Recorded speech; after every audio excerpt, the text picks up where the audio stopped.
It's a beautiful frosty autumn morning, and I've just come out to harvest some of these rose hips, probably for the last time, just to make one more batch of rosehip syrup. And it's a good idea sometimes to wait until the frost has got them, and then it does what it's called bletting the skin, and it softens the skin. So if you don't want to freeze them, you can pick them now and the skin is softened and you don't have to chop them up too much. So you can just pop them in a jar. What I'm doing with these is putting them in a jar, layering them with sugar, and then just leaving them for a few weeks until all the goodness is extracted from them. And this is called raw processing.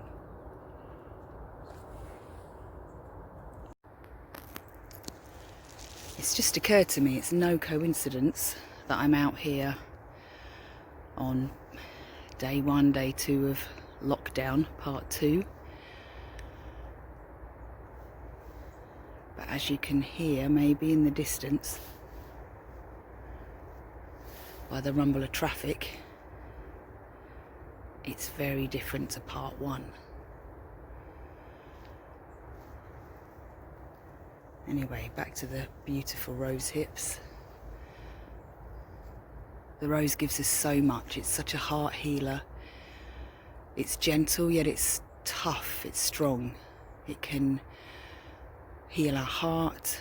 It's really good for healing the blood, feminine problems, anything to do with the women's cycle. It's a really good healer. And so I only will take the hips that I need, leaving plenty on each tree for the wildlife. And also don't take any, if you can see in there's some black ones, obviously you wouldn't take them. Go for nice, red, shiny, healthy looking hips.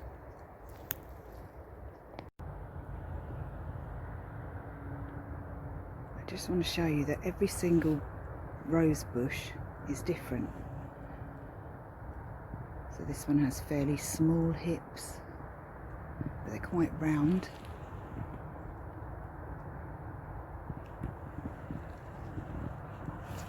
And then this one over here, they're quite long and skinny and much harder. For me, this just shows that every single bush brings something different with its energy. And so as always, I'm mindful when I forage. I ask of the tree or bush that I'm foraging from, and sometimes they will give you a definite no if they don't want you to take their fruit. And the other exciting thing is there is loads of sloes left still. And this is the perfect time to pick them when they've had the frost on them. So I don't even need to freeze them. I can just put them straight into my sloe gin jar that is macerating nicely at home.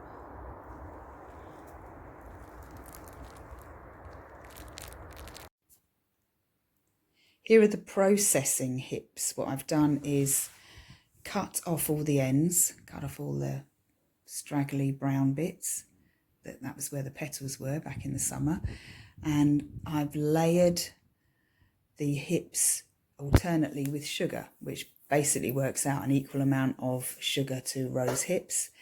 And what this does is the sugar is extracting all the juice and the goodness from the rose hips. And this is called raw processing. And I've just got them in a kilner jar, and they'll just sit there somewhere warm for 4 to 6 weeks. And I'll be left with this real red sticky syrup.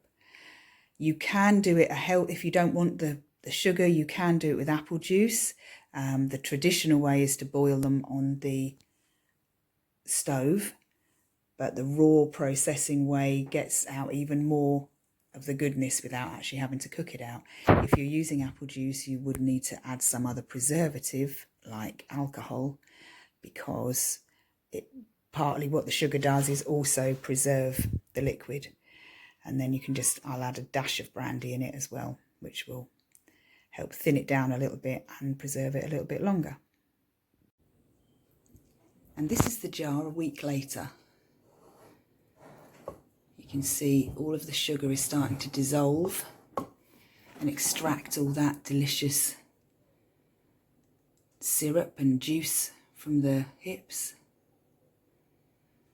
And that's been about a week, so in maybe another 5 weeks I'll be able to strain that and we'll be left with the really healthy and pinky coloured rosehip syrup.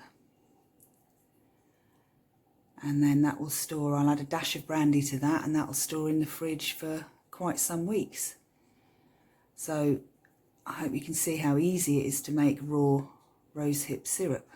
Very little input, no boiling or cooking or anything. And there are still a few hips out there on the bushes if you go foraging. So get out there and give it a go.